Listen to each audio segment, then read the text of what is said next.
Under the guise of a motivational seminar in which I teach my skills to a group of middle management businessmen and women, can I get any of them to steal £100,000 in what they believe is a genuine armed robbery?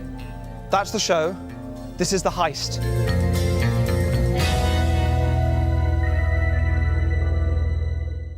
I have to get them to cross the line into deviant and criminal behaviour, but in a way which can be framed to sound fun and harmless.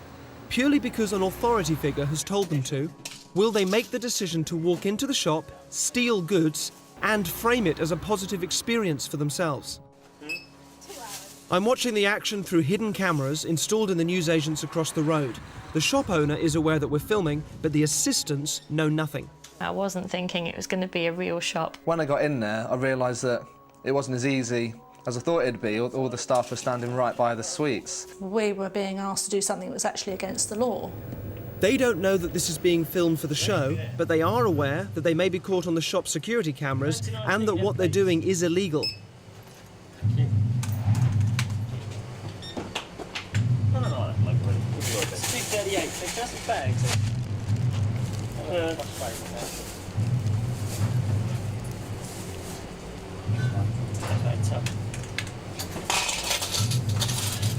Hello.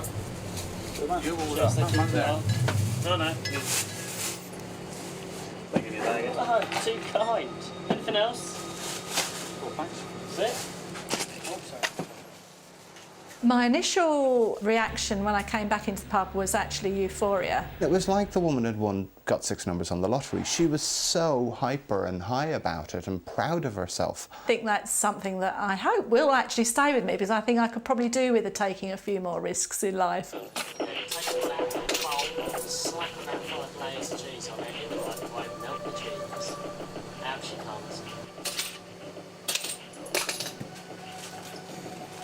Ten. 25.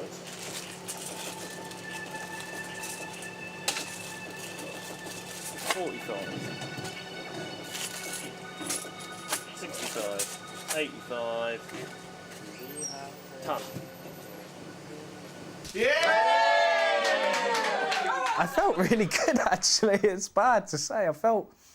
And I know, obviously, stealing's wrong, and that's what I want to say on camera. Stealing is wrong. I have a young daughter, a teenage daughter. There is no way I am going to show, even for fun, even for a laugh, that shoplifting should be done or condoned. Derren explained that would be taking us back to our inner child, and by taking me back to my inner child, I had the opposite effect, and remember the sort of like, it put the fear of God in me, really, in terms of the repercussions, so there's no way I was going to steal anything from that shop.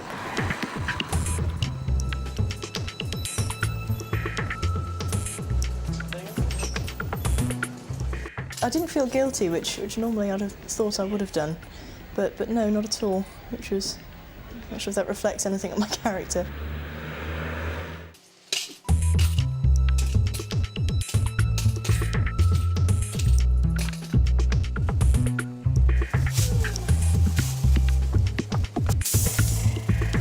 Did you see that? He just literally walked over, picked it off the shelf and just walked out. It was the guy in the suit. One of the things I remember that Derren said was, if you do something with enough confidence, it will work. Which clearly does for him, but it didn't for me. I just want to get around this. Well, you can't, no. So you're not in a position to give it away?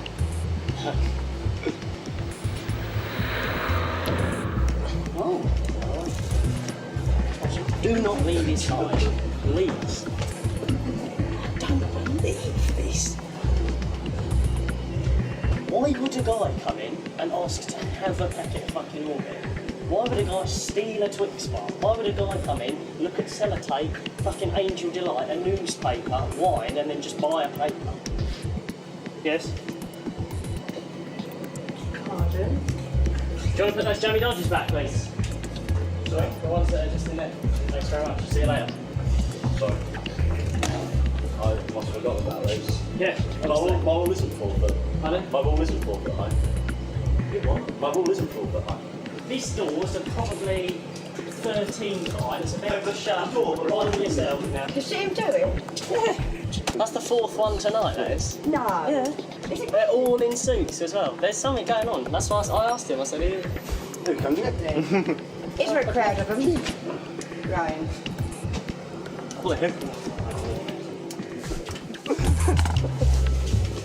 How can we just ban people in suits tonight? 7:44.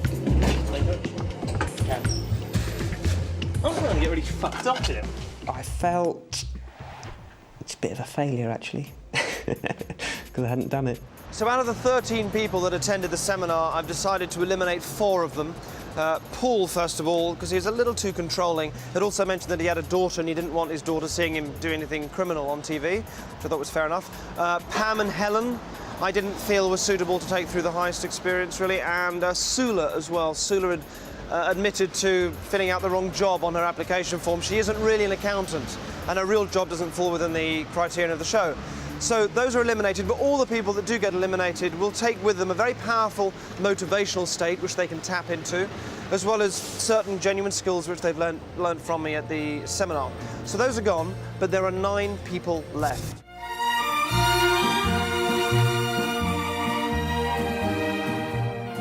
Oh, I remember I used to come here as a child, and it's still really shit, isn't it? Let's be honest. But I couldn't leave without visiting the pleasure beach and playing a fairground game with the tourists, where, who knows, one lucky lady might even win a finger ring from me. Your name is? Angela. Angela, very good to meet you. And? Georgie. Georgie. Excellent, okay. Will you have a look at that for me? Empty ring box, and a ring box. Yep. And this.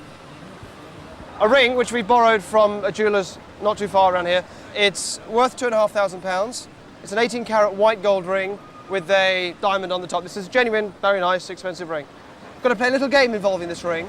Right. You may win the ring during the course of the game. If that happens, you'll understand that you win the ring, which is great, but we have to give £2,500 to the jewellers that we got this off. So, in the nicest possible way, the idea of this for me is that you don't win the ring, if that makes sense. Yeah. Yes, okay. Can I borrow that? Of course, And the other 2, I'm going to keep empty. Thank you. Mix them up so you don't know which is which. Right back. All right. We just hold out a hand each, nice and flat. So put one there, and hang on. one there, and one here. Great. Okay. Now, if you put a hand out for me, one hand flat, I'm going to give you that, and one there, and one for me. All right, here's the game. You're going to get a maximum of 5 exchanges. I will count 1, 2, 3, 4, 5. Each time I count a number, you're allowed to exchange a couple of boxes. You don't have to, and it doesn't matter if one of you does all the exchanging and one of you doesn't do anything.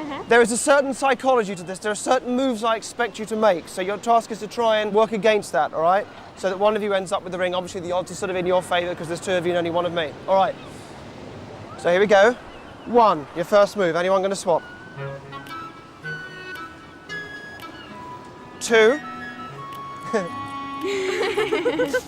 Remember, you don't have to if you don't want, all right? 3. 4. And there's one more. 5.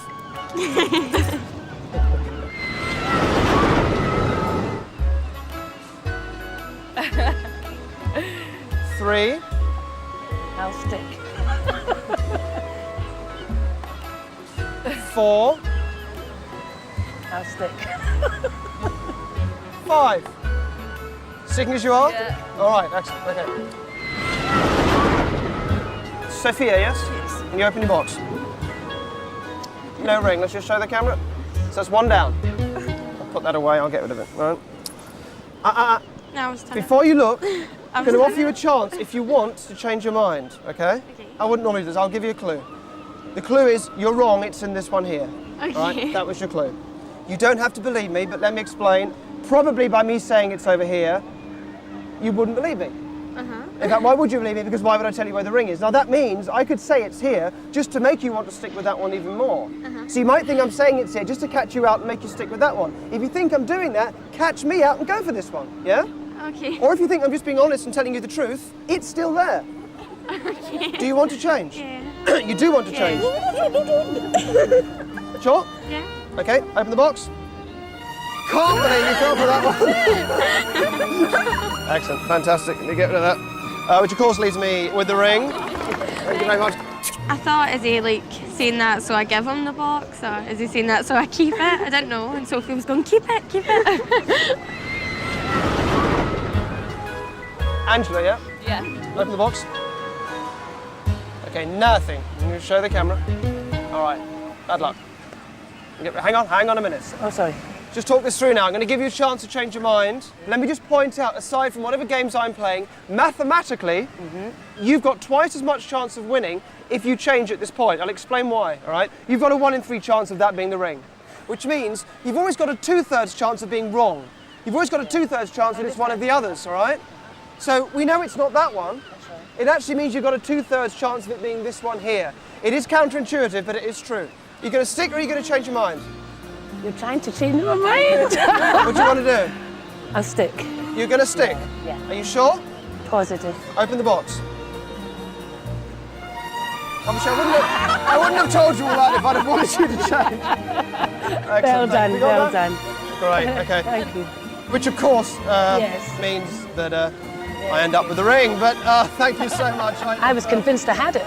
It was the look on Derren's face. I was convinced I had the ring. The way he looked, as much to say, oh, what do I do now? I'm going to have to pay for this ring. She's got it. I'm pretty shocked because I was expecting some kind of trickery, but obviously he was just so confident in his own persuasive powers or knowledge of what we do based on what he said. So Yeah, it was very cleverly done. Yeah. It was very cleverly done. Brilliant. As we go now into the business heart of London, ask yourselves, would our friend have given off different signals if I hadn't been using such a large amount of money? Hello.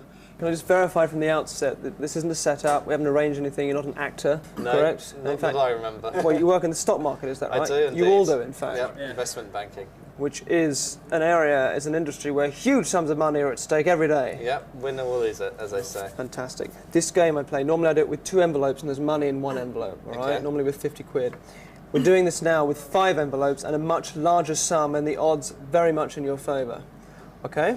Okay. What I want you to do, they're numbered 1, 2, 3, 4, 5. I need you to think of one of those envelopes, one of those numbers, change your mind as many times as you like, and then settle on 1. Are you doing that for me now? Can you do that? 1, 2, 3, 4, or 5. Excellent. I'm only going to get 1 shot at this. Close your eyes for me and just count out loud 1, 2, 3, 4, 5, just like that. Go. 1, 2, 3, 4, 5. That was quick. Okay, open your eyes. That's fine. Don't change your mind. Stick with it. I'm going to seal something in one of these envelopes, the envelope that I think you're thinking of. I'll do it without you looking, all right? Then I will get you to push towards me the envelope that you are thinking of. I will keep whatever's in that envelope. You will keep whatever is in the remaining 4. Does that make sense? Yep. And we're not doing it with 50 quid.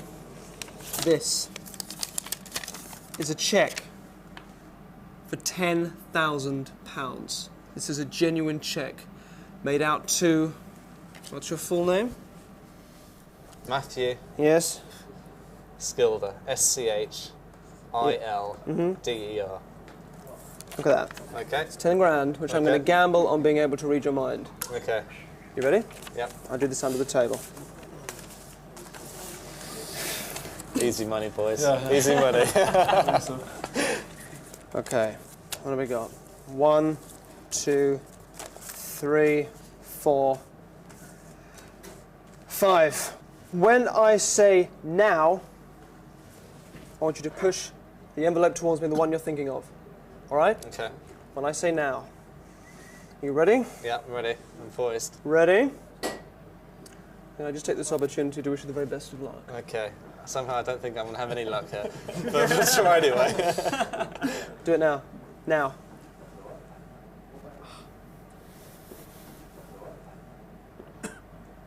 Envelope number 2.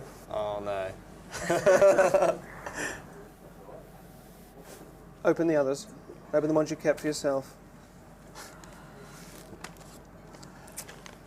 I'm sorry. This looks like daylight robbery. I've changed my mind. Have a look. Have a look in envelope number 2, the one you gave me. Something there.